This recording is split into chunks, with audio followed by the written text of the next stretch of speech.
اللہ الرحمن الرحیم. السلام علیکم. آج ہم کر رہے ہیں 11th کلاس کی انگلش کا chapter 7 struggle for an education کی سمری. چلتے ہیں اپنی سمری کی طرف.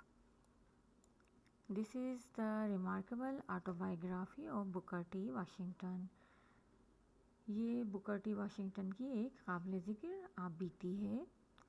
ان this story he tells about the struggle he did to get an education. اس کہانی میں وہ تعلیم حاصل کرنے کے لیے کی جانے والی اپنی جدوجہد کے بارے میں بتاتے ہیں. When he worked in a coal mine in West Virginia one day he heard some miners talking about a school called Hampton which sound promising. جب وہ مغربی ورجینیا میں کوئلے کی کان میں کام کرتے تھے تو ایک دن انہوں نے کچھ کارکنوں کو ہیمپٹن نامی اسکول کے بارے میں بات کرتے ہوئے سنا. ان کی باتوں سے وہ بہت امید افزا اچھا اسکول لگ رہا تھا. He decided to attend the school despite having no idea where it is or how to reach it. انہوں نے اس اسکول جانے کا فیصلہ کیا حالانکہ انہیں یہ معلوم نہیں تھا یہ اسکول کہاں ہے یا اس تک کیسے پہنچنا ہے. To make it happen, he takes a job in the household of General Louis Ruffner's wife. Mrs. Ruffner taught him valuable lessons in cleanliness, promptness and honesty. School جانے کے لیے انہوں نے جنرل لیوس رفنر کی وائف کے گھر نوکری کی. وہاں مسز رفنر نے انہیں صفائی، پابندی اور ایمانداری کا قیمتی سبق سکھایا. کام کے دوران انہیں یہ سب چیزیں سکھائیں انہوں نے. With very little money he set off for Hampton. Along the way he faced many difficulties. بہت کم رقم کے ساتھ پھر وہ ہیمپٹن کے لیے روانہ ہوتے ہیں. انہیں بہت کم تنخواہ ملتی ہے وہی وہ جمع کرتے ہیں اور ہیمپٹن کے لیے روانہ ہوتے ہیں. راستے میں انہیں بہت سی مشکلات کا سامنا بھی کرنا پڑتا ہے. He had to sleep under the sidewalk in Richmond and took a job unloading cargo from a ship just to have enough money for food.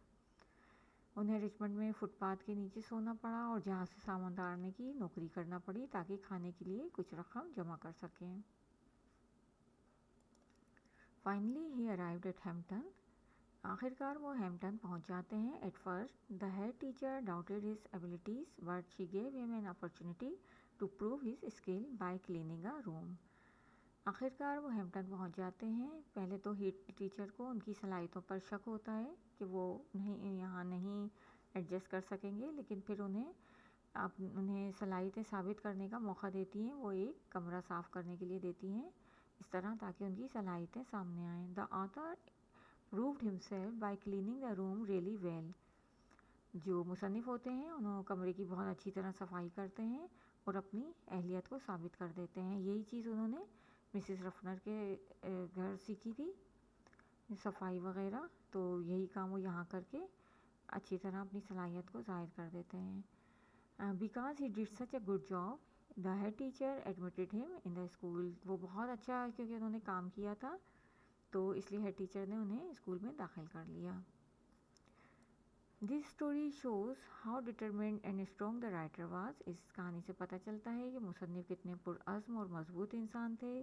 He never gave up and always wanted to learn. وہ کبھی ہمت نہیں ہاری انہوں نے اور وہ ہر طرح سے محنت کر کے پڑھنا چاہتے تھے. It also shows that education can change a person's life. اس سے یہ بھی پتہ چلتا ہے کہ تعلیم انسان کی زندگی کو بدل دیتی ہے. Despite facing financial problems and social discrimination, he made it to the Hamptons, a place that brought hope and new beginnings. مالی مسائل اور سماجی امتیاز کا سامنا کرنے کے باوجود بھی انہوں نے ہیمپٹن میں جگہ بنائی جہاں ان کو امید اور ایک نئی شروعات ملی. یہ تھی ہماری summary struggle for an education کی. امید ہے آپ کو سمجھ آ گئی ہوگی. ویڈیو پسند آئی ہو تو لائک کریں, شیئر کریں اور چینل کو سبسکرائب کرنا نہ بھولیں. Thank you for watching. Allah حافظ.